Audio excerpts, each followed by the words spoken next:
Hi hello നമ്മുടെ പ്രിയപ്പെട്ട ചങ്ങായിമാരെ, ഇന്നത്തെ നമ്മുടെ അടിപൊളി വീഡിയോയിലേക്ക് എല്ലാവർക്കും സ്വാഗതം. മുട്ട മസാലയും കൂടെ ഒരു ഫ്രൈഡ് റൈസും അടിപൊളിയാണ്, എളുപ്പത്തിൽ കഴിയും. 3 അടുപ്പിൽ വെച്ച് ഉണ്ടാക്കുന്നതുകൊണ്ട് പെട്ടെന്ന് ഉണ്ടാക്കാം.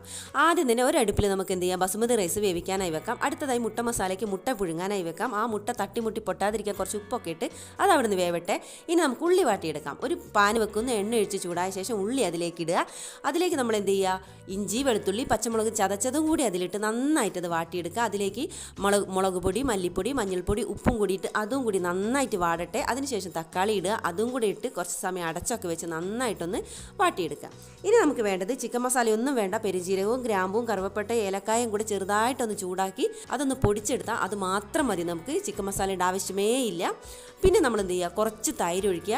ഇതൊക്കെ നന്നായിട്ട് കുറച്ച് സമയം ഒന്ന് വാട്ടിയെടുക്കുക. അതായത് ജസ്റ്റ് ഇളം തീയിൽ, അതായത് ചെറിയ തീയിൽ നമുക്കിതൊന്ന് അടച്ച് വെച്ച് തന്നെ വാട്ടിയെടുക്കാം. അപ്പോൾ മസാല ഏകദേശം ഇവിടെ റെഡിയായി. കുറച്ച് കുരുമുളകും പൊടി ഇടുക, ഉപ്പൊക്കെ നന്നായിട്ട് നോക്കുക. ഇതിന് ലാസ്റ്റ് നമുക്ക് എന്ത് ചെയ്യാം, അതിലോട്ട് മല്ലിയിലൊക്കെ ഇടാം. അതവിടെ നിൽക്കട്ടെ, നമുക്കതിനോട് മാറ്റി വെക്കാം. സ്റ്റെപ്പ് വേണമെങ്കിൽ നിങ്ങൾക്ക് സ്കിപ്പ് ചെയ്യുക. നമ്മളെ മുട്ടയൊക്കെ വെന്തു കേട്ടോ.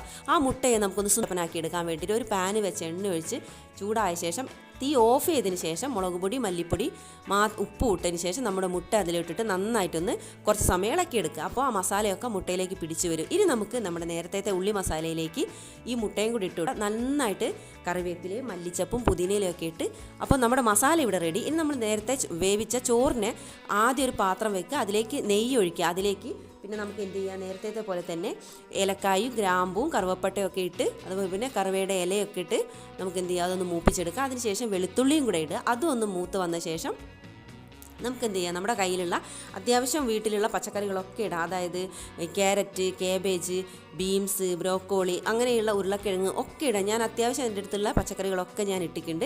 അതെന്ത് ചെയ്യുക, ഈ എണ്ണയിലോട്ടിടുക, ഉപ്പ് ഇടുക, കുറച്ച് മഞ്ഞൾപ്പൊടി ഇടുക. കുറച്ച് സമയം അടച്ച് വെച്ചതിന് ശേഷം അതൊന്ന് വെന്തോട്ടെ. അതിനുശേഷം നമ്മൾ വേവിച്ച് വെച്ച ചോറും കൂടി ഇട്ട് കൊടുക്കുക. അതും നന്നായിട്ട് ഇളക്കി ചേർത്ത ശേഷം കുറച്ച് സമയം ചെറിയ തീയിൽ, ഫ്ലെയിം കുറച്ച് വെച്ചിട്ട് അതൊന്ന് അടച്ച് വെക്കുക. അതായത് എല്ലാം കൂടി ഒന്ന് പച്ചക്കറികളൊക്കെ ചോറുമായിട്ടൊന്ന് സെറ്റ് ആവാൻ വേണ്ടിയിട്ട് അത് അവിടെ അടച്ച്. ഇനി ചെറിയൊരു ചട്നി ഉണ്ടാക്കിയെടുക്കാം. നമുക്ക് പുതിനയിലയും മല്ലിയിലയും തേങ്ങയും കുറച്ച് ഇഞ്ചിയും ചെറുനാരങ്ങ നീരും ഉപ്പും ഇട്ട് നമുക്കൊന്ന് ക്രഷ് ചെയ്തെടുക്കാം. അപ്പോൾ നമ്മുടെ പരിപാടി ഇവിടെ കഴിഞ്ഞു. അടിപൊളിയാണ്. അപ്പോൾ മുട്ട മസാലയും അതിനൊരു തൈരും ഒരു ചമ്മന്തിയും പിന്നെ ഒരു അച്ചാറും കൂടി ആയാൽ കുട്ടികൾക്ക് ഭയങ്കരമായിട്ട് ഇഷ്ടപ്പെടും. എനിക്ക് ഉറപ്പാണ്. ചോറ് കഴിക്കാത്ത കുട്ടികളായിക്കോട്ടെ, നമ്മൾ മുതിർന്നവരായിക്കോട്ടെ, എല്ലാവർക്കും. ഇനിയിപ്പോൾ ആരെങ്കിലും നമ്മുടെ വീട്ടിൽ വിരുന്ന് വരികയാണെങ്കിലോ അവർക്കായിക്കോട്ടെ, നമുക്ക് പെട്ടെന്ന് 1-2 അടുപ്പൊക്കെ ഉണ്ടെങ്കിൽ അതിൽ എല്ലാത്തിലും കൂടെ വെച്ച് നമുക്ക് പെട്ടെന്ന് സെറ്റ് ചെയ്തെടുക്കാൻ പറ്റും. അപ്പോൾ നിങ്ങൾക്ക് ഈ വീഡിയോ ഇഷ്ടപ്പെട്ടിട്ടുണ്ടെങ്കിൽ പ്ലീസ് നമ്മുടെ ചാനൽ